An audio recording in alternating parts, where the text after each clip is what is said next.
What's going on, everyone? Let me know if you can hear me okay. Haven't used this setup in quite a while. All right. Let's see if I can remember how to do this.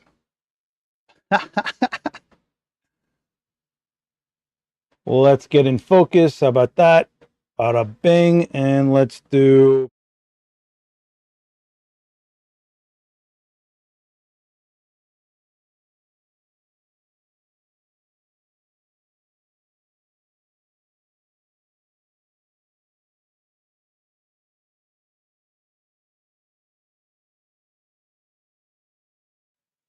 Okay. That should be better. Sorry about that. Haven't used this setup in a while. I apologize. So this is not permanent. I just couldn't make it into the event space today. I could have, but it would have been bad. I am dealing with a sprain on both sides of my right ankle, and it sucked because it wrecked my entire weekend, and I'm hoping I can heal faster than not and get back to everything we are doing, which is a lot this week in the Adorama event space. In fact, one of the coolest things is happening right this week, and hopefully I can get everything Daniel needs for it. I have a noise suppression filter on, so hopefully you guys aren't hearing the train too bad. Let me know what's going on with the audio, because that's the one thing that's been chasing me with this whole setup. What's going on, Joe, John, Rick? Yeah, I know the audio dropped out for a second. I forgot when I switched scenes that I got to unmute something else. I kind of slapped this setup together because it's not normally how I would want to do this from this specific setup. Anyway, in fact, I'm going to lower this light down. I'm using a Harlow light above, and I can use an app to just raise and lower the light, which is very nice indeed. See.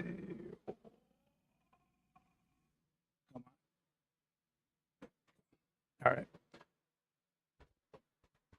Cool. Sounds great. Okay, cool. So audio is slightly distorted, probably because the train went by and the audio filter goes like this against the sound of the train. Couple things I wanted to go over before we get rolling into the questions, which you guys actually did have a few questions on the on my Instagram sticker. So some interesting stuff, by the way. This is what's going on for the week. And just so you guys know, there's a major workshop happening here in New York if you can make it here, okay? Hopefully you can see what's going on here. I'm going to move myself up here. And why, yes, that is a new border. You're welcome. So check it out. The 21st, August 21st, 9:30 a.m. to 6 p.m. You were talking about a hands-on workshop with like 5 instructors. I'm talking top instructors. Susan Stripling, Michelle Harris, Vanessa Joy is going to be there doing some business talks. So if you've been really getting serious about being a wedding photographer, this is the workshop you want to look at. Let me put this up here. You don't need that. This is something that is paid for, but you're getting 5 curated sets. You're actually shooting. You're leaving with images. There's going to be Canon printing on site. You're also going to have major brands there, Nikon, Sony. We're talking about brands like SanDisk. I mean, you're going to get answers from the brands you want. So if you're serious, you might want to come out. And you're going to go through everything wedding related, from shooting to business, everything in between. And you're going to be, the most important part of this, I would say, is networking. If you're someone that wants to look to be an assistant for somebody, a lot of wedding photographers go to stuff like this. Get yourself out there. Start getting involved, you know? Are you guys hearing me okay? I feel like the chat went dead. Sorry about that. JC Carey is joining me for Coffee with Creators. He is like the Westcott guy. He's also been a photographer for a very long time. I've known him a long time. He shoots a lot of sports and sports portraiture and some really great stuff. So we will get you guys rolling on who JC Carey is as a human being and as a professional with this week's Coffee with Creators on Wednesday on the main channel. But this one's going to be the crazy one. Me and Daniel are going back into the darkroom, and we're building a darkroom in the event space for large format portraits. Okay, so this means we're going to be shooting paper negatives with a large format camera in the event space live. If you missed it last time, that is available on the main channel. You're going to be able to see how we light for a large format, how to use a large format camera 4x5. And then we're going to, in real time, put a camera in a darkroom and show you guys the process of processing a paper negative. And we're going to be using a special paper that actually gives us a positive this time. So I'm pretty curious how that's going to go. All that said, you are welcome to come to the event space and be part of it. But if you can't, of course, hit subscribe on the Adorama TV channel, and you will get to hang out in the chat, and at least you'll be there virtually. But we don't do this often, and it is definitely one of the cooler events. As much as it's really difficult to put together, I got to give it to Daniel on this one. It's awesome. After that, next on the 20th, my guest for Code Creators is Pontus Hook.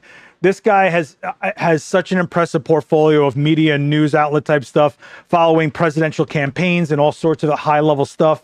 You're not going to want to miss this one if you're at all interested in something like news media photography. Really, really knowledgeable guy, really experienced guy, and I'm really psyched to have him on. I haven't seen him in a while, so that should be pretty good. Yeah, so Arthur is asking, will there be a chance of me making an appearance at the wedding workshop? Sure. I am actually going to be there trying to set things up. Hopefully my leg heals enough in time to not let me be a burden on people. That would be awesome. But I should be there for sure. I don't see any reason why I wouldn't be. But I'm not a wedding photographer. You guys should soak up all the amazing speakers that are going to be there. In fact, let me see the exact roster list. So if we go to the exact roster list, right, you can see that we have, wow, the schedule is set. So introductions, team organized, first round, second round, lunch provided by Adorama, so they're going to feed you. Third and fourth round, so that's 4 rounds of shooting, and then a 5th round, I think, which will be the business course. Susan Stripling, you've got as one of the instructors. I mean, unbelievable work, well-known. Vanessa Joy, of course. We all know Vanessa, and she's going to show you guys how to not just shoot, but how to actually make a living as a wedding photographer. Michelle Harris, who you've seen on this channel do a demo called 48 Poses in 8 minutes. If you like that stream, she'll be here in person. And you've also got Petronella, who is an amazing photographer in her own right, and you can see the really bold colors she uses.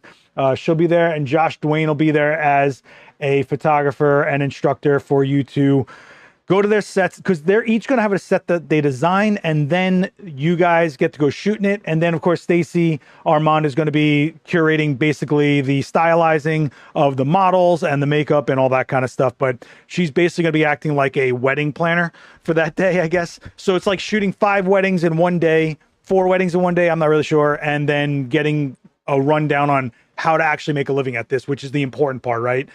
We can always get better at shooting, but we shouldn't have to struggle to get there, you know? Thank you so much. The live stream looks good. I appreciate you. This is my home setup. I haven't used the setup in a minute. So give me, if there's quirks and I'm a little slow for things, I apologize. But that's just how it goes with the home setup. I wasn't expecting to have to use this. I was expecting to be in the studio today to shoot live with you guys, as always. So if you're new here, you might want to hit subscribe, and don't forget there's 22 episodes of this specific live stream. I try to be here every Monday that I can. It's crazy that we've been doing it for 23 straight weeks, huh? Just so you know, I am absolutely changing the time of this live stream to 11 a.m. Eastern. So we used to do noon. I'm going to change it to 11 Eastern. So now you guys can know that if it's 11 Eastern or 5 p.m. Eastern, there's probably something live on either Adorama TV or Adorama events. It's also easier for me to, I guess, organize and do this, you know? Thanks, Kurt. I appreciate it. Wifey supports me going to this to also get some wedding planning ideas. I mean, why not? Get everything you can out of these events. Look, people look at hands-on workshops and go, oh, I'll get stuff from my Instagram. What you really should be getting is, hey, what type of stands do they use for this? Hey, why did they go with that lighting? Ask as many questions as you can. Go to the brands and say, hey, I use these memory cards. Is there something more optimal for what I'm doing? You know, I'm venturing into doing more 8K video. What cards would you recommend? Go over to the Nikon or Sony people and go, hey, these are my settings that I usually use. What would you recommend for something like low light? They'll walk you through this stuff. Like, why not? You guys are crazy to go to these hands-on events and not try to get everything you can exploit out of these things. I think it's crazy. How was Raw? Did you see Gorilla Position? So I got to go see the backstage workings of WWE Raw on Monday, which is why I think I might have double sprained my ankle. I have a weird quirk in my life where when something's going amazing, something levels me out and makes me even Steven again. And I'm pretty sure they were like, nope, you're getting too close to a really cool job. Nope, nope, nope. It was very cool. It was awesome to see how they work. It was really cool to talk to the staff photographers, their mentality, what they look for, the differences between what they shoot in WWE versus what they would shoot if it was like a sporting event where it was more team sport oriented or something like a field or something like that. It's even different because it's a whole show and not just like the ring. So there's so much to it. And I think it's been, I don't want to say eye-opening, but it's been really cool to see finally from the horse's mouth how things are done over there. And if WWE chooses to put me in and lets me shoot, I will be more than ready, without a doubt. You know who you are and you know what I'm capable of. Let's go. No, I'm just kidding. Omar, what's going on, man? I don't think there's any reason I couldn't go live. I just can't. I don't want to risk climbing some stairs, getting on a subway, somebody stomping my foot, and then I'm back to square one. So if I can stream from here, as long as I don't have to shoot for an example or an answer, why not, right? Like, why not? So the setup is a little jank. How do you guys like my border, by the way? You like that? I scanned one of my old prints off the wall back here, and that's a filed out negative carrier. I think I shot this on 3200 speed T-Max. I think that's what this film is. You can see over here, I was at 0.0 exposure compensation. I was shooting at f5.6 at a 60th of a second. And this was frame number 14 on the roll. So this was shot probably on a Nikon F6 back then. Which was cool that you could put like all your quote unquote metadata in the corner. I do have a different style. So I was debating between this black and white border, right? Because this is for my own channel, by the way. My own channel. Watch this fall by the end of the night. By the end of the night, end of the day. This shows you where my wherewithal is. So this is black and white, but I was going to do not this. Not this. What am I doing? This, which is cross-processed. Cross-processed has this crazy magenta look to it because the film itself, the actual acetate or whatever, turns blue. So the opposite of the blue has these light leaks of this, I'm sorry, cyan. So the opposite of that cyan, the leaks become magenta, which I always really loved. So I would file out all my negative carriers. You can see there's fogging, like right about here. You see the fogging? And it was just one of the coolest things. So this was another scan off of, there's a print back there that it's a scan of. And so I was like, this one makes more sense because I'm streaming in color, but I think having the graphic sense of the black and white frame was cooler to people. So I just was like, I'll leave that, you know. I think that's cool. Anyway, make sure you guys are going to, I'm going to put the Eventbrite to the wedding workshop in the chat. And I'm also going to put the Adorama events page in the chat. You guys should be checking this regularly. Things are always being added. Things are always being changed, adjusted, blah, blah, blah, blah, blah. My good leg is falling asleep as per usual. Okay, so thanks. I'm glad you guys like the border. Thanks so much. Thanks so much. Awesome, awesome, awesome. I was wondering what was on the border. The border looks cool and speedy recovery. Thank you so much. Hopefully next Monday, I'm just straight up, you know, I have to be in the event space on Wednesday for Coffee Creators. That's going to be my test of how much I can handle. I thought my ankle was broken. I'm so relieved. If you can't tell, I'm in like some good spirits today because if you guys don't know, a broken ankle or like something really complicated, like a knee joint or an ankle joint, they're so complicated, they're so load bearing. Breaking it means months of rehab, and I just, if not a year, and I just was like dreading it so bad. But hey, we're here, right? Anyway, what happened to I lost my live stream dashboard. Awesome. Way to go, Seth. You're the best. Best around. If you guys have any questions, let me know. I'll do my best to answer them. But as of right now, I do have a few questions from the, there we go. I do have a few questions from the Instagram story. Sorry if I'm a little all over the place today. I didn't really have a plan, but there's stuff. Okay. So let's go to the Instagram questions.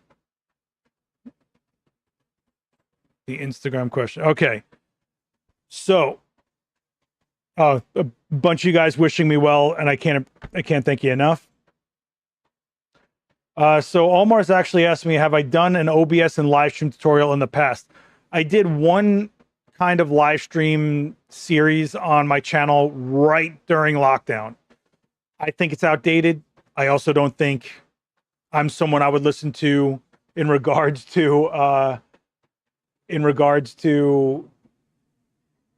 oh no, what just happened? What just happened?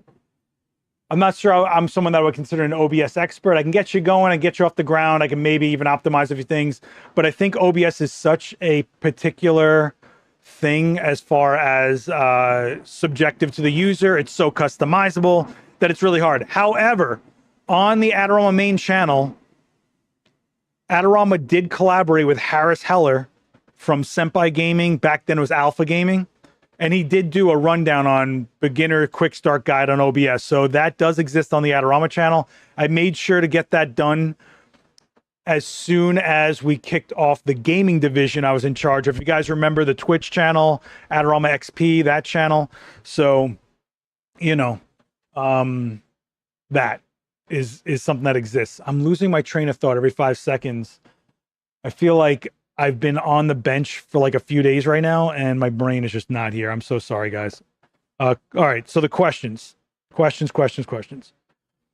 Okay, so this is an interesting one. So Steve, I don't know if you're in the chat, but Steve is asking, how can I better minimize moiré when I'm shooting in camera? I shoot a lot of dry fit polos and they buzz. So what he's referring to is when you have something that is in a frame, when you have a high res sensor, usually something 30 megapixels or higher, you risk a phenomenon known as moiré, where if it's something that's a frequency, like he's saying that he shoots a lot of polos, and polos have a lot of PK or whatever they call it, or something that's a repeating pattern, it's really tight and small, repeating dots, repeating herringbone or something like that, you get these like weird circles of distortion called moiré. You guys know what moiré means, right?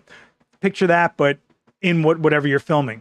That's happening because of the resolution trying to negotiate between the tiny detail and being this much of a frame. Had you been able to zoom in and the detail covers more pixels at a time, you wouldn't see the moiré. I think you guys probably see that a lot in post. You see a picture you pull up and it has moiré somewhere, but if you zoom in, the moiré goes away because it's able to handle it.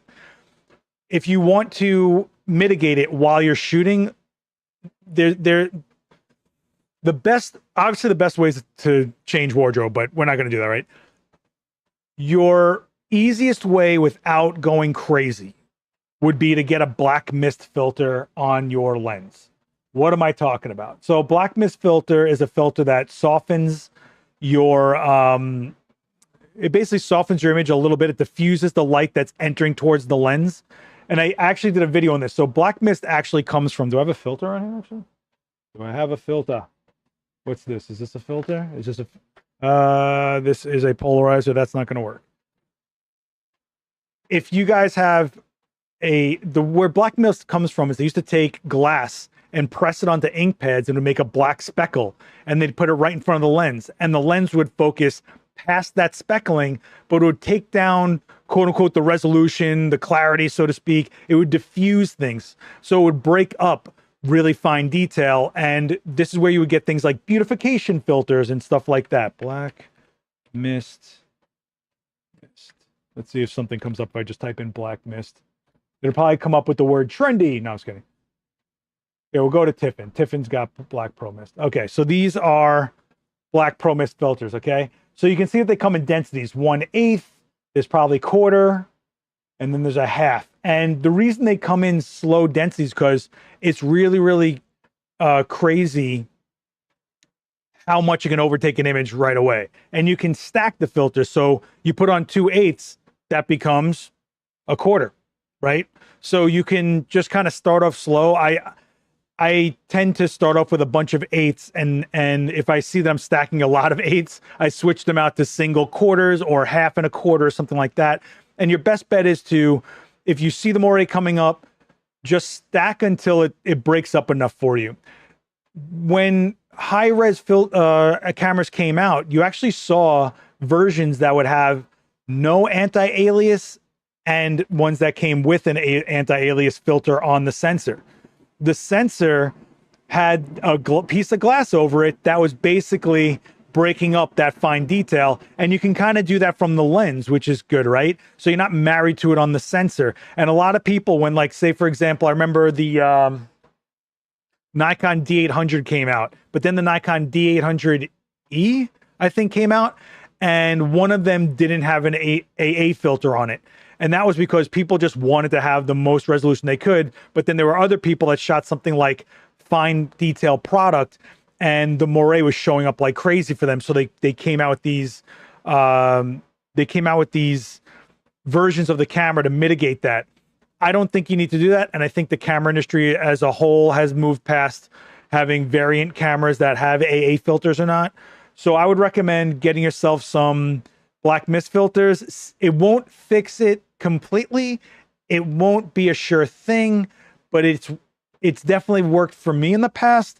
And I will say the angle could change as well once you put the black mist filter on, because you're talking about light entering the lens at that point past a diffusion type thing. So it breaks down the contrast a little bit. You know what I'm saying? It doesn't soften. It really is more of a diffused look. I hope that makes sense. Am I just rambling to myself here? So Jen is actually asking me about the Discord. Why is this not working now? Is this not working? Nope. Okay. Showing my age. Been curious about Discord. Can you explain how it works? Follow you there. It looks like amazing content on your channel, but I'm not exactly how it works. Discord is just a private server, basically a list of chat rooms that are ran and held together by a community. Adorama has one. I have my personal one, but basically that's all it is. You create the channels, which, if you remember AOL, it's like chat rooms, and you have your community rules, what you allow, what you don't allow, and you guys converse, share. I think one of the biggest benefits is that because it's worldwide, 24/7, if you have an issue, just chuck it in there and you might get 40 answers from people that are a little more serious and not total strangers, other than like some random forum that you get 1,000 messages all conflicting with each other. The Discords tend to be more of a filtered group of people that are very specific about why they're in there, you know?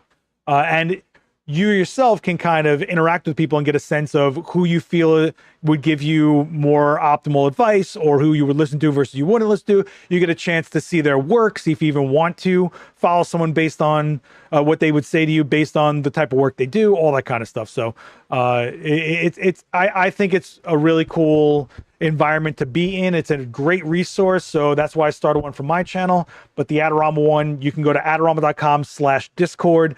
Go to the rules, hit OK, unlocks the rest of the chats, and then you get going. Obviously, do not post anything in there you couldn't post on vanilla social media, okay?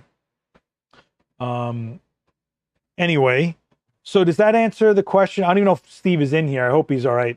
Does that answer the question on moiré? I would just start with black mist filters, diffusion type filters, and, you know, work from there. You're really just trying to cut down fine contrast edge, and especially when you have repeating pattern or fine frequency detail, you know? Okay. Nicholas Gonzalez saying, I bought an expensive shotgun mic, but used lavs way more, but I'm reluctant to part with it because I might need it. Do you have a might need a guilty product you should probably sell? Literally everything I own. Are you kidding me? There's so much gear I have here. Okay. For example, I have really old speed lights. I know for a fact I'm probably never going to pull them out, but I say to myself, but they got a square head, but they're Nikon TTL. I could use them. I could use them one day. And of course, I'm going to keep the speed light. I got to keep the battery pack. I mean, what's the point, right? So I have a whole bag full of them, and I probably could make a decent amount of money getting rid of those. I think as photographers, because we are so unsure of what situation we're going to be in next, and we've been in situations where, like, if I only had I shouldn't have gotten rid of that, and then next thing you know, everything becomes a hoarding situation, you know? And that's totally relatable. It happens. But something like having a different style microphone is not that. You should absolutely have different style microphones. I moved from a lav mic to this type of mic. I have a shotgun mic back there for situations where I want to have a sit down talking head type setup, but rotate the people really quickly. I'll do more of a shotgun. And a lot of people tell you they prefer the sound of a shotgun mic than they do a lav mic. And everyone will give you their own opinion on it. But something like having a different style of mic, that's like saying, like, oh man, I'm reluctant to get rid of lenses because I never know when I'm going to want that look, right? Same thing with mics. I never know when I'm going to want that sound or have that type of application. You know what I'm saying? Oh my God, man. Susan's saying I'm an enthusiastic amateur. Well, that's always encouraging. I'm always learning from you and appreciate the random. It's how conversations go.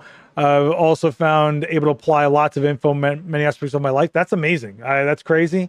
But also, this is kind of, I feel like everything is so curated that, especially when it comes from a brand, Adorama is a brand.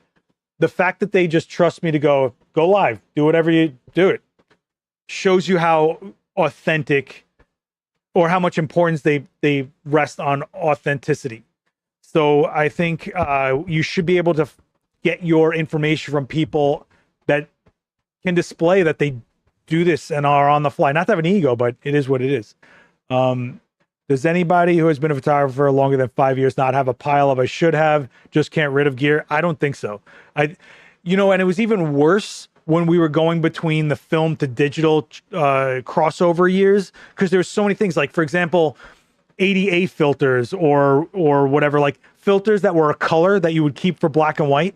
Or I remember having 10 tons of FL filters, full fluorescent lighting, to balance my film. And then when we went to digital, because the white balance is built into the camera, I was losing my mind with, like, the amount of filters, and I'm never going to use them, but should I use them? And I kept them anyway. You know why? Because maybe, excuse me, maybe I'll be shooting large format one day and I'm going to need them. Or maybe I want to just go back to that type of shooting, even though I'm shooting digital. Like, it's a whole thing, man. It's a whole thing. How do you feel about photographers only selling files to clients versus prints for volume portraits? How do I feel about photographers only selling files to clients versus prints for volume portraits?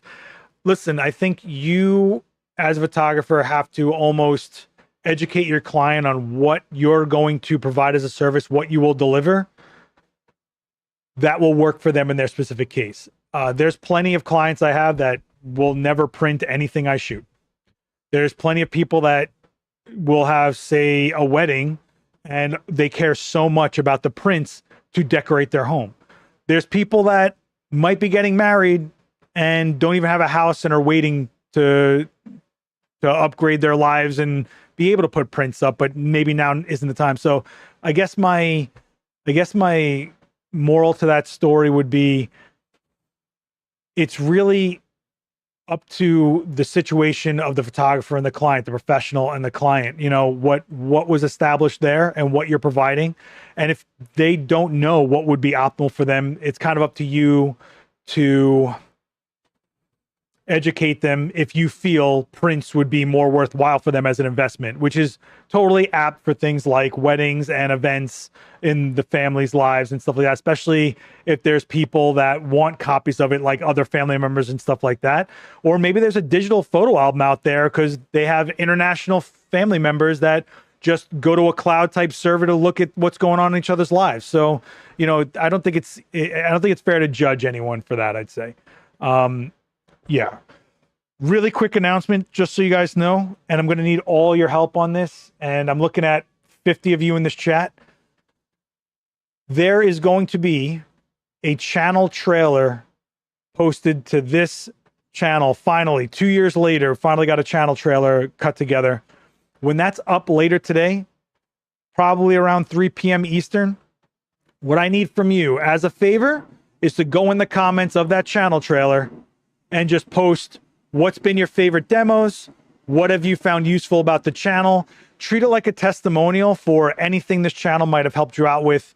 It would be a massive thank you and a massive help for me and the rest of the team here.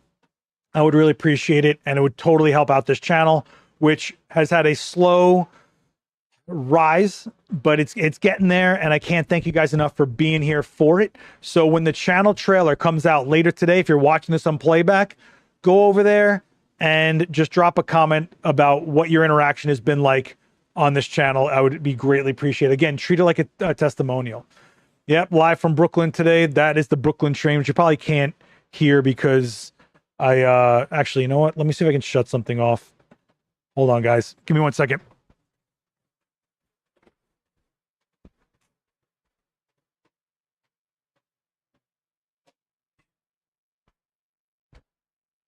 Oh. All right, it should be, the sound should be better now. I apologize. I had a fan going because it is 1,000 degrees in here with all these lights on.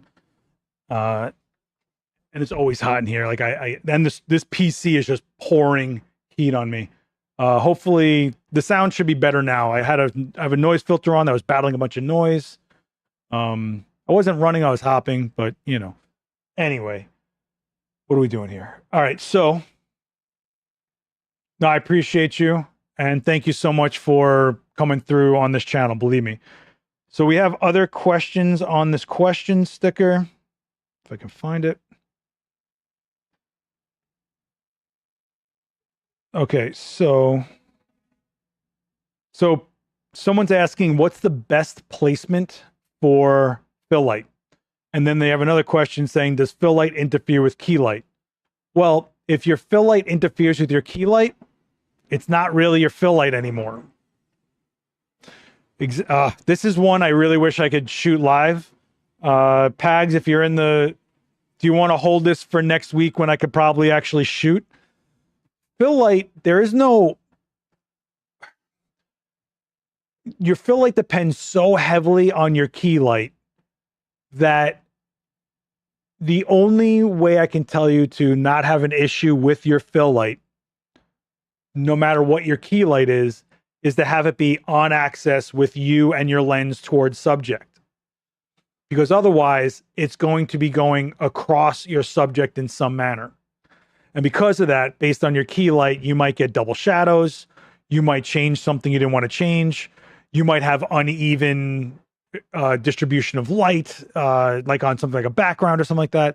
So that's what I will say about the positioning of your fill light. I feel like my chair is shrinking. I just ran over a PlayStation remote controller. As far as your fill light interfering with your key light, if your fill light is at all interfering with your key light, it has stopped being a fill, because your fill light should only be at an exposure value to affect your shadows. Once it starts creeping into what your key light is shaping, remember, the key light, not the main light, the key light is the light that shapes your subject, right? We've got to change that definition that you all think it is. It's the main light. It's the light that shapes my subject. Whether it's a light like this, where I'm shaping myself this way, or it's big and flat, or it is just super specular, whatever it is, it's still shaping your subject, including the textures, right? So what I would say is, if you start seeing something like, let's say you put a gel on your fill light because you want your shadows to be a different color than the rest of the neutral that is your key light, right? If that starts creeping in, guess what? It's not so much a fill light anymore when it starts overtaking what your neutral key light is doing, okay? However, if you want that look creatively, you can achieve that. But if you were trying to just have your key light shape, right? And I wish I could get up and shut some lights off. Somebody in this chat remind me next week to cover this physically in the event space with with an actual shoot. Okay, well, we'll work with Quinn. She's got a vacation going on right now. Good for her. But we will cover that. Okay. What I would do is really ask yourself, what are you trying to achieve with this fill light? Are you trying to eliminate your shadows? Are you trying to judge the density of your shadows? Are you trying to change the shape of your subject? And in which case, maybe it's not your fill light that you should be messing with, it's your key light, because even your key light will change what your shadows are doing as far as how much they're stretching across your subject, how sharp they are, how gradated they are, things like that. So there's more to this story for sure. If you're just getting in here, if you could hit like, I'd appreciate it. That helps out. If you're new to this channel, hit subscribe. This is not usually how we stream. I apologize. Usually we're shooting. What is going on here? Anyway, man, I feel like I have too many distractions while I'm at this setup. I got guys yelling on the street. I got a train going by. I'm trying to keep my thoughts. I got a throbbing leg. I'm trying here, guys. This is not going to be the best example of this live stream, but we have 22 other ones to check out, right?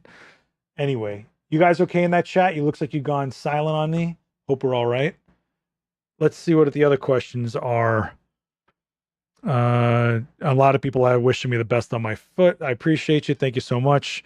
The ankle is not being cool to me right now. Anyway, there was another question sticker somewhere. Let me see if I can find that.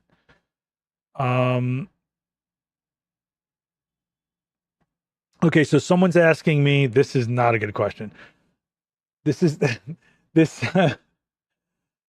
Someone's asking me, what's your philosophy of choosing the 85 1.2 or the 135 1.8 for a session?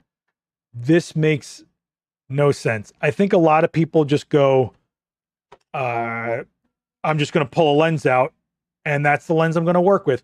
And you could go that method, but you're at the mercy of the look of that lens. When I get a new lens, I work with it a lot before I put it into a situation where I would use it for a paid client or I would use it for real, right? So I want to get a feel for that lens. I want to see what the language of that lens is. An 85 1.2 is a prime telephoto lens that is shallow looking. A 135 is a more telephoto, longer reaching lens that is shallow looking. So what's the difference? The look, period. If I had to say a real reason why I would pull a 135 out is if I was in a super busy environment and I really needed to just really rip someone out of that environment more than I would with an 85. Maybe that's why I would do that. But in the end, this isn't really the right way to go thinking about it. Is like, well, I have these two lenses. No, what do the lenses do? That's like telling me I want to say this sentence. Okay, well then pick your words. You're not just going to use any words, right? You're going to use the words that create the sentence to communicate the thing you're trying to communicate. Same thing with your lenses. This is also why I tell people, do what you can with a zoom lens and really figure out after a while what focal lengths you seem to be settling on. And then that's when you start building out your lens kits, you know? Yeah. Why would I be back on a bike? Why would I be back on a bike?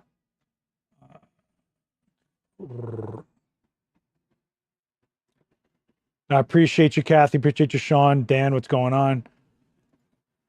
I was saying I did this yesterday using a hard on the axis fill to lift some shadows and add some red sparkle dress. Learn from the pros.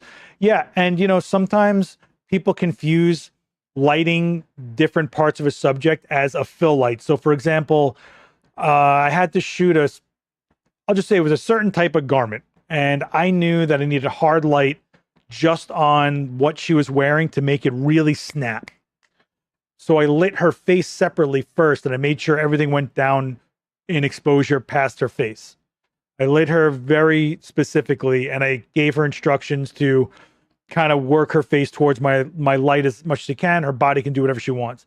The body I lit with a completely separate lighting kit with just hard specularity, and really just kept on ripping hard light across this fabric to really make it shine and snap. And it was really It was very, very cool. It was limited, but it got across what I needed to get across, which was this is what this fabric is really like. This is what this garment looks like because of the properties of this material.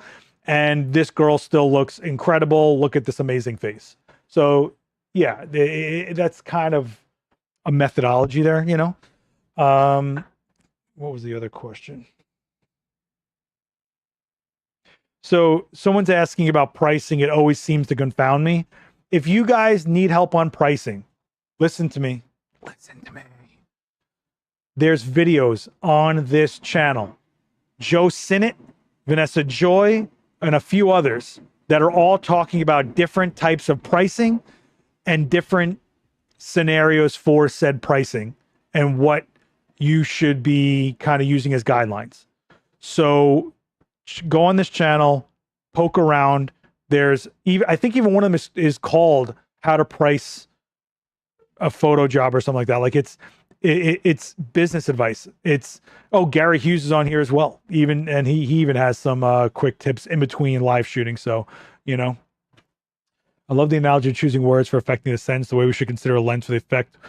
It's true. I think people forget the fact that everything we're doing is a language. I say this all the time, but I think after a while, it just becomes like words you guys hear, which is fine.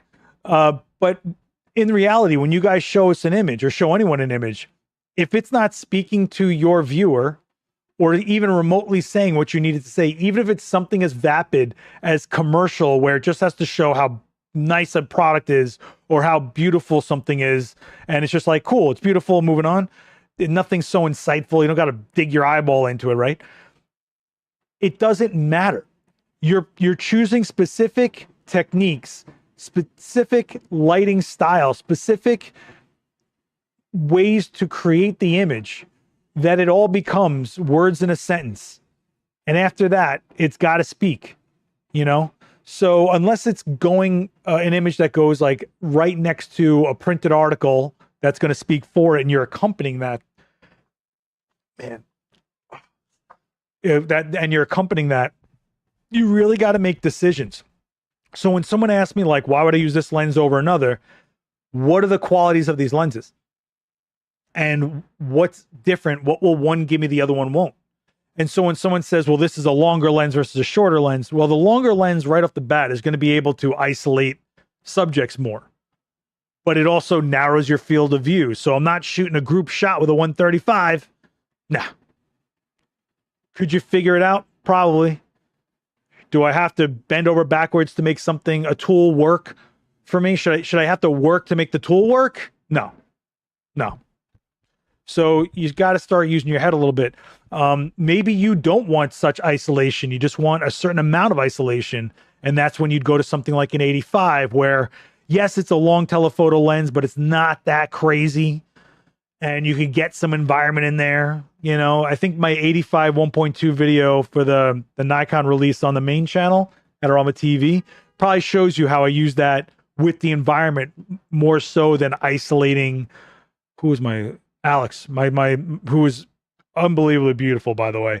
But I made sure you could see yellow taxi cabs blurred out behind her in that video. Actually, do we have that video? Just pull it up. Why am I doing this to myself? Why am I doing this to myself? Let me go to Adorama, Nikon 85 1.2. Let's see if I can play this video. Okay, so this video right here, this was a really cool... What's going on, everyone? Seth Miranda here.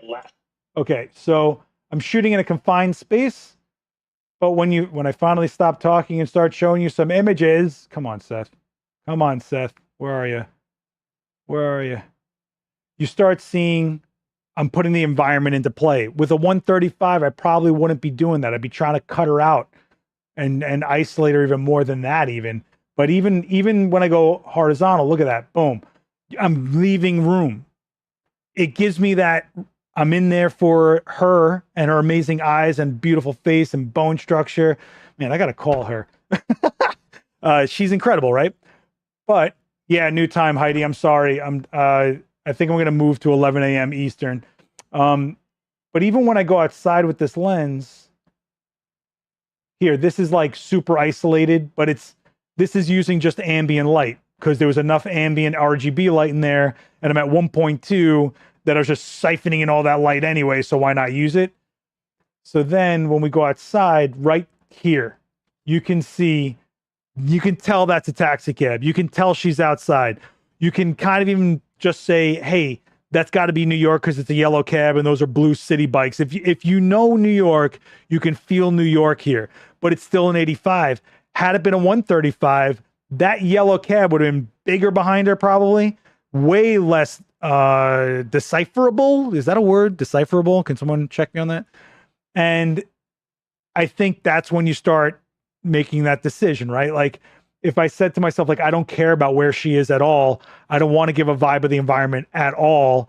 If I really want to just make sure I'm isolating my subject and my subject is the entire image, maybe that's the 135. But to go 85 versus 135 just for the sake of it is not the way, kid. Not the way. So what did I do on this one? Oh yeah, I did use a light. So this was a cool video. If you guys get a chance, you want to check it out. If you haven't, long arm in that strobe. I mean, you can totally see that she's in New York, right? But I'm shooting at 1.2, nice and clean. And I'm shooting at 1.2 from a distance. I'm getting shallow, even though I'm basically far away from her. You know, usually when you step back, you start gaining depth of field, right? But now with a 1.2, there's that in the chat. You guys can go check that out if you guys want. Thank you, Heidi. I appreciate that. So yeah, I mean, you can even tell like there's cabs behind her here. This is actually the softbox in frame on the right, but you know, stuff like that, you know? Okay. I use the 85 1.8 in crowded Comic-Cons to get tight of portrait people, cool makeup, and isolate them from the floor chaos. Very smart, because Comic-Con, part of the decision at shooting at Comic-Con is, are you shooting the event of Comic-Con, the spectacle, the madness, the tons of people, or are you trying to cut out snippets from it to bring to people that might have missed these moments or these individual people? So if you make the decision of, hey, I want to cut out and use a scalpel and dissect this amazing, huge event, but I really want to give people the details they might not have seen, instead of, I want people to feel like they're there and feel how hectic and how much of an insane, chaotic event it is. There's your decision, right? So you make the decision, how can I totally make sure that the viewers are focusing in and looking at what I want them to look at? And that's when you made that decision for the 85 1.8. Very cool. Not to mention the 1.8 helps you out in a convention center when the light is technically low. It's not a lot of light in there, believe it or not. And you don't want to deal with raising up your ISO like crazy and getting all that rainbow noise going on, right? Thanks, Derek. I appreciate you. Big Duke's telling me decipherable is a legit word. I'm gonna just believe this guy I've never met before. How much effect do I think AI is having on photography these days? I know it's being baked into Photoshop and it used extensively in editing. Is anyone using it to help with color theory, set design? Look, I think you're going to see a lot of things that are going to be tried, and we'll see what sticks. So in the past, when somebody would give me a mood board based on a bunch of images they've seen, now they might mix in there some AI that they're looking for this specifically. They might skip the whole, let's shoot a proof of concept. Here is my proof of concept in AI. Now, what can we do to apply this to, say, this said real life person that we need to document for real? You know, I don't think in the end, look, I'm worried about AI as much as anybody else, but I don't think that it can overtake when people want something authentic. And while it's going to get to a point where we're not going to be able to tell, in the end, it's up to the audience and the world whether they accept it. If something doesn't make or save money, it no longer gets used. Have you guys not realized this? So, for example, if you think that a company will go, well, we don't need to do these product shots, we'll just AI it. Well, now you're putting up something on a website to sell something that's not truthful to that being really what that is, guess what's going to happen after people know this? They might choose to stop supporting your business and buying that product from you. We go back to photographing the product. You know, we went through this with food photography, right? That they had to shoot actual food and not, you know, like resin stuff or whatever. There was a whole thing about that a million years ago. So I think you have to kind of let this Wild West calm down a little bit. Regulations have to be put out there, like things being stamped that they're not real, right? You know, and my biggest worry, I would say, is the younger generations that will be raised on these false images going, oh, that's okay, I'm used to it. And then we're like, what are we doing? Right? So I think you're going to see AI take over monotonous tasks. We're already seeing it completely dominate the retouching world. We're going to see things like automation, like organization. Like if you're shooting giant corporate headshot, high volume jobs, you'll see like AI put into that to like, you know, organize and deliver files and stuff. But I don't think you're going to see AI headshots become a norm. I just don't. I just think people want to document who they are. They want to document where they are. They want to document what they're doing, where they are in life, where they are in their career. They're going to want it for real. And the people that are interacting with the media of whatever they're going to have to engage with are going to want authenticity at some point. You might see AI headshots in some low level, like maybe real estate agents or whatever, people that don't care. But you're talking about actor headshots, or if we're worried about there being no more movies being made because AI is going to be just generating movies for our monkey brains to eat, I think you're going to see the audiences go, I don't want to see an AI generated movie. It might turn into like, oh, you know, 3D movies were like, oh, we got to go see this. For a little while, you might see people out of curiosity wanting to go see an AI movie. But they're seeing it as a spectacle of an AI film, not what the film is, not the piece of work that the film is. So I think that might even subside. And what I think you're even going to see even more of is things like the rise of independent creators, independent filmmakers, independent photographers, self-publications. I think you're going to see movies that are shot on lower cost gear, easier accessible gear. You know, I'm talking like $3,000 setups here. You know, I could see kids piecing together something that they could afford to go film what they want to go film rather than sit there and generate something that never happened. We definitely aren't going to see AI doing anything with, you know, news media. It has to be truthful. It has to be honest. It has to be immediate. It's documenting what's going on.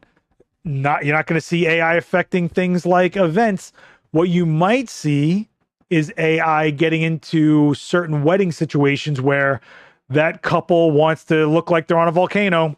And so they AI a stupid background with a volcano. Hang on, guys. Hang on. I got to stand up for a second. Oh no, the seams are coming apart. Trying to think right now. My leg is throbbing. I don't know what I was just saying. Oh, you know, just like we thought CGI was going to take over everything, but we're seeing that never really happened. In fact, we're seeing practical effects being praised when they are used. Things will be dialed back. Things will be less common. Things will be less standard, but I don't think things ever go away. You know, hey, the bins at Adorama are testament to that. Look at all this old gear that's getting new life in an age where you have cameras that detect human beings. People are buying half broken analog stuff because they still think it's awesome, you know?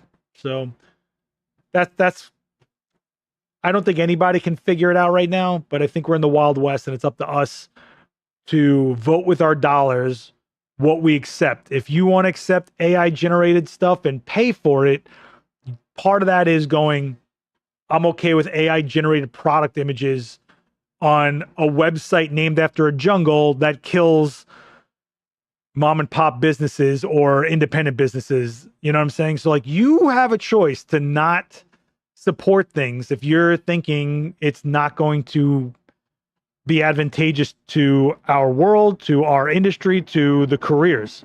And that includes where you shop. I know I'm talking on a retailer's channel right now, but the reality is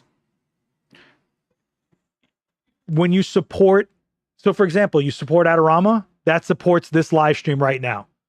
If something like that Jungle website starts taking out actual industry, institutional entities like Adorama, you lose these channels. You lose the insights. You lose the community. You lose the resources. You choose that. You choose that every time you go and purchase what you need to purchase, attend what you attend, you know, follow what you follow and everything in between, you know? Heidi's saying, I am the photographer for a community college, just had an AI expert as a keynote speaker at a convocation. What is that? Is that like a vacation that they con you into working? Lots of what you said, and for educators to also teach. Yeah, so I think, you know, we even saw backlash to people that overly Photoshop stuff, right? We've seen that. We've seen images that people just disconnect with because it's so edited. They're like, they're like, you don't even care about how they shot it because it's irrelevant, right? Because it's more about, it's more about what they ended up with and how much dodging and burning they did because they didn't even care about the lighting, right?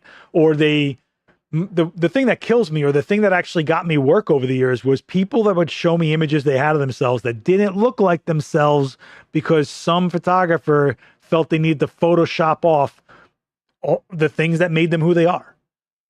And they looked like they were, when they showed up in person, it wasn't them, or people weren't engaging with them because it felt off. And now I think if you have AI generated headshots and avatars on LinkedIn, it's going to be even worse. I think at some point people just want to know who they're dealing with, right? So we're going to go through a moment and a time of uncertainty of where things are going, but we have to believe in the human being, the human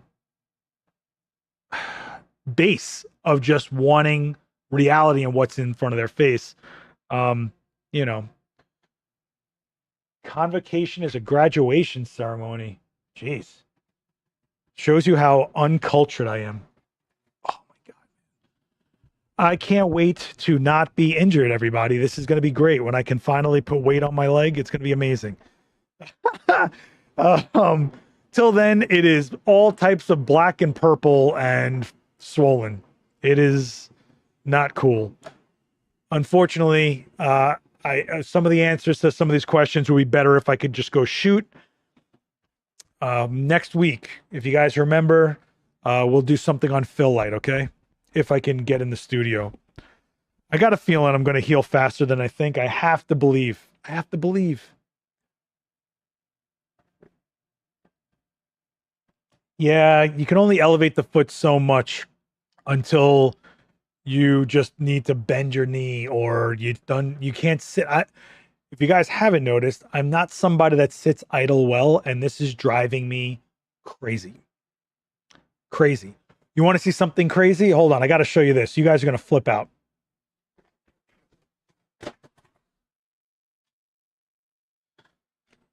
Well, there goes my YouTube plaque.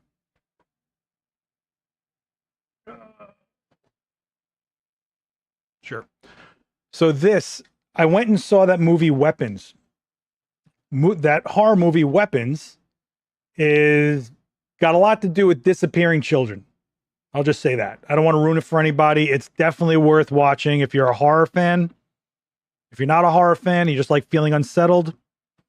If you just want to jump into something that'll keep you interested, it's a good movie. I walk out of the theater. I go 2 blocks, and this is tacked up to a telephone pole. A crossed out little kid's face on a vintage print with a cryptic message on the back. I was like, and this is a real silver gelatin print. This is a real black and white print. This is not printed on an inkjet. This is real.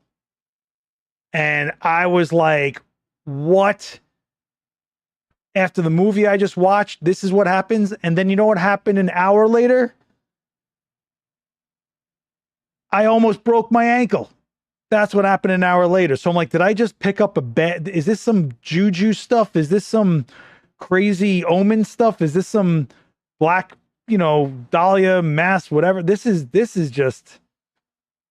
creepish, man. So obviously I'm going to keep this. But I'll tell you, the second I was on that floor and I couldn't move my foot, I was like, I think I broke my ankle. And the first thing I thought about was that stupid print that I picked up. So, yeah. The other thing, to the woman that ran down the stairs to see if I was okay, thank you. I'm sorry if I was like angry out of my mind and probably not very polite, but I appreciate you. Anyway, you got the penny from Final Destination Bloodlines. I feel like maybe this is like the totem from a Brady Bunch, left the island or whatever. I mean, it's just crazy. Someone manually scribbled out this kid's face, and I don't know what this means. I have no idea what this means. So, these are the stickies that were holding it up. This gummy stickiness. What this is from, in New York, there's a lot of thrift shops that sell antique prints, and they'll charge you dumb money for like the most mundane print because it's an old photo. I used to buy them by the boxes for like $5. Now you get to the city and all these trendy NYU kids that came from some small town like, oh, this is cool. Don't drive behind a logging truck. Yeah, I'll try. I will try. That's one of my pastimes. Drive behind logging trucks. And what am I going to do now? What am I doing? What are my Sundays going to be? What will they be? Anyway, we're at the hour, guys. Yeah, I gotta, if you didn't know, my channel hit the 100 subscribers, thanks to 100,000 subscribers, thanks to a lot of you guys in this chat. So, this was a while ago, but I'm trying to make sure this setup, I'm going to have to use this setup for my own channel more and more. I got to get my channel back up and running. That's for sure. So one of the easiest ways is to do it like this. So I have to rebuild this setup. I kind of slapped it together for today. It really isn't the way I would do this, but hopefully it's been all right for you guys. I'm sorry if the audio was jacked up for a little bit of it. But I tried. I didn't want to miss the stream. That was the big thing. I just didn't want to miss our stream here, I know this was like a less dynamic stream than we normally do. There's a whole reason I like to do it from the event space, because I want you guys to feel like that is our space, that this is a place you're going to want to visit. This is a place you're going to want to jump in the chat and join, so yeah, all right, I'll take last questions before I jump out of here. No, this isn't a window. So funny enough, the first thing I did when I got in this apartment a million years ago was I installed a giant mirror, because the first thing I had to do was make my next month's rent. And the way I did that was I put out an APB to every makeup artist I knew, and I said, whatever you throw in front of my lens, it's cheap. This much money, come in. I got makeup chairs for you to work at. I had lights all around that mirror, and you have a giant makeup mirror to work in, and I'll shoot portfolio shots for you all day in my apartment, which was really brutal because you felt like you never went home, and you felt like you were living the same day over and over again, and having random people over your apartment, models I've never seen before. I had a body paint makeup in here. She just disappeared and wrecked my entire bathroom with body paint everywhere in a shower. And I was like, cool. But I did what I had to do, and that's what being a photographer is sometimes, yeah. Where did I get this mug? I got it from Loot Crate, believe it or not, but you can get them on eBay. It's just a Carnage mug. I've had this mug for, gosh, got to be like 8 years now. Wow, it's got to be longer than that, actually. And that's what I figured. Sometimes we're just hanging out. Part of the being in a community is just getting together, guys. And that's what the Discord is for. You guys should always be able to reach each other in the Discord. Adorama.com/Discord. Actually, should I pull up the Discord now? Where's my Discord? That is the Discord. So this is the Discord. Wow, this is taking forever to open. Awesome. We love it. You guys should always be able to reach somebody somewhere in this Discord, okay? So let me see. Boom. So with this Discord, you've got all your channels and chat rooms over here, right? And I mean, you got community artwork share spot. You guys should be able to just share whatever you want in here, show off whatever you want to show off. I mean, smoke portraits, that's cool. You know, community image feedback, throw an image in here and get some feedback on whatever you're shooting. You have channels for every brand camera, lighting. There are some brand reps in this. I just got to wake them up because it's been a minute. Cinema chats, if you guys want to talk about some video stuff, Red, Canon, Sony, Blackmagic, whatever, RE chat, right? Lightroom, Capture One, Adobe. I mean, you guys have everything. You know, if you want to see what's going on with Nikon right now, you got a Nikon chat. You want to check out what's going on with Fujifilm, got a Fujifilm. Granted, some of this stuff could use some updating. I'm not going to front, but we got to start somewhere, and we're doing this again. So some video links of videos that I thought everyone's sharing to go, hey, I found this helpful. You should check this out. Adorama live events. I've been trying to post in here for you guys. I have my own personal room where there's my ankle. So hopefully you guys are using the Discord to your advantage. Let me see if I can get a Discord. Adorama.com/Discord. Go to the rules. Hit OK. It'll unlock the rest of the chat. Every time I go to a website, it's telling me to press and hold to make sure that I'm a human. I don't know if that should make me feel warm and fuzzy or irritated. All right, so this is the link to the Discord. I have never met Casey Neistat. No. I heard he's a nice guy. Don't know him though.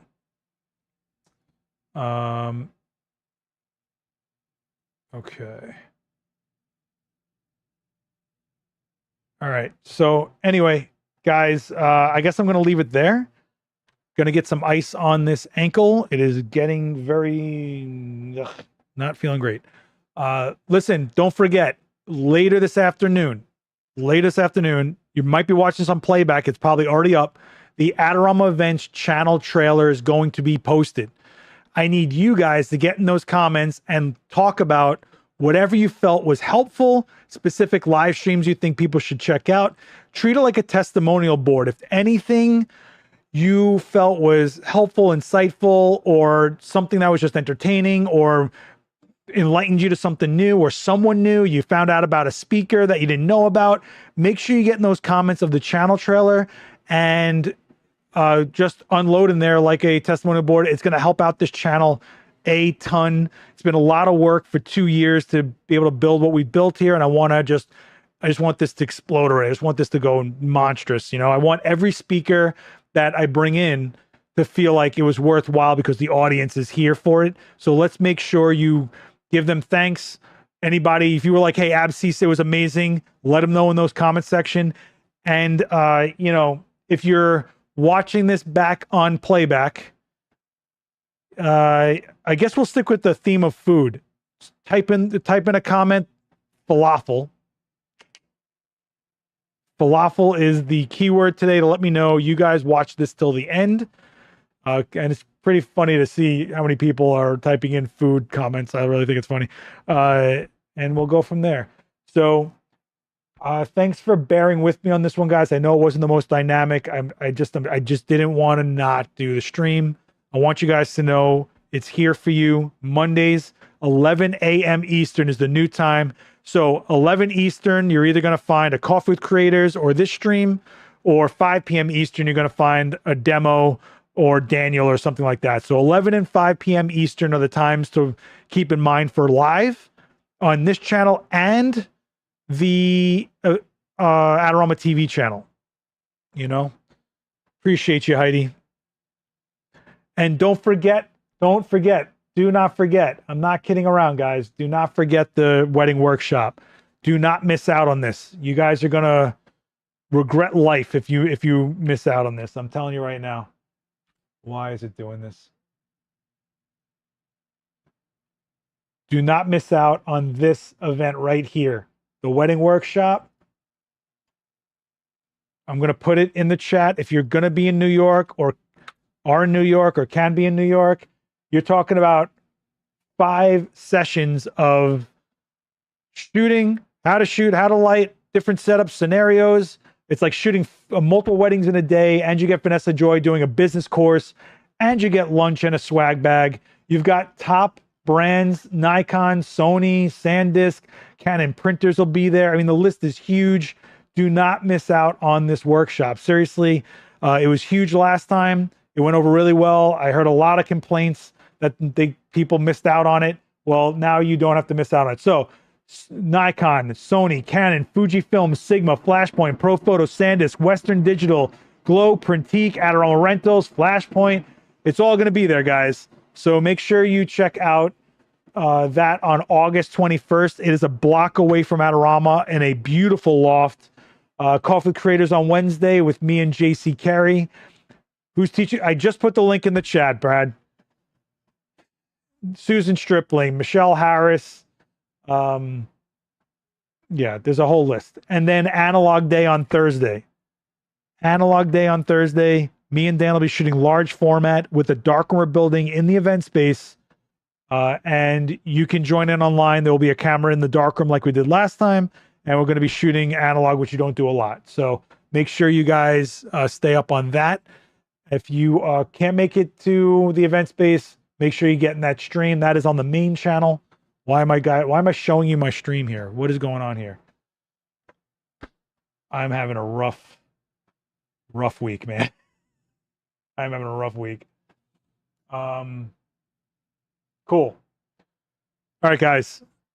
I'm gonna get off before I make any more mistakes. I'm in a rough condition. I will see you guys on Wednesday for Coffee with Creators. I will see you in the comments of that channel trailer. I will see you Thursday, 5 p.m. Eastern with the darkroom. And maybe I'll see you on the 21st in person at the hands-on workshop. Be good to each other. Go chat in that Discord. Be cool with each other. Go share some work. Nothing nude, violent, or crazy. Use your heads a little bit. And I will see you soon, guys. Be good to each other. And yeah, keep shooting. Stop by 42 West 18th Street. Say what's up to the staff. And if you can't, jump in the chat whenever we're live on Adorama TV or this channel, Adorama Events. If you're new here, hit subscribe. Welcome. And man, I got to get some ice. Later, guys. Peace. Of course, I didn't set up a goodbye screen. Awesome. Okay, we're going to do this as janky as you think we're going to do this. Yep, we're going to do this super janky, guys. Bye, guys.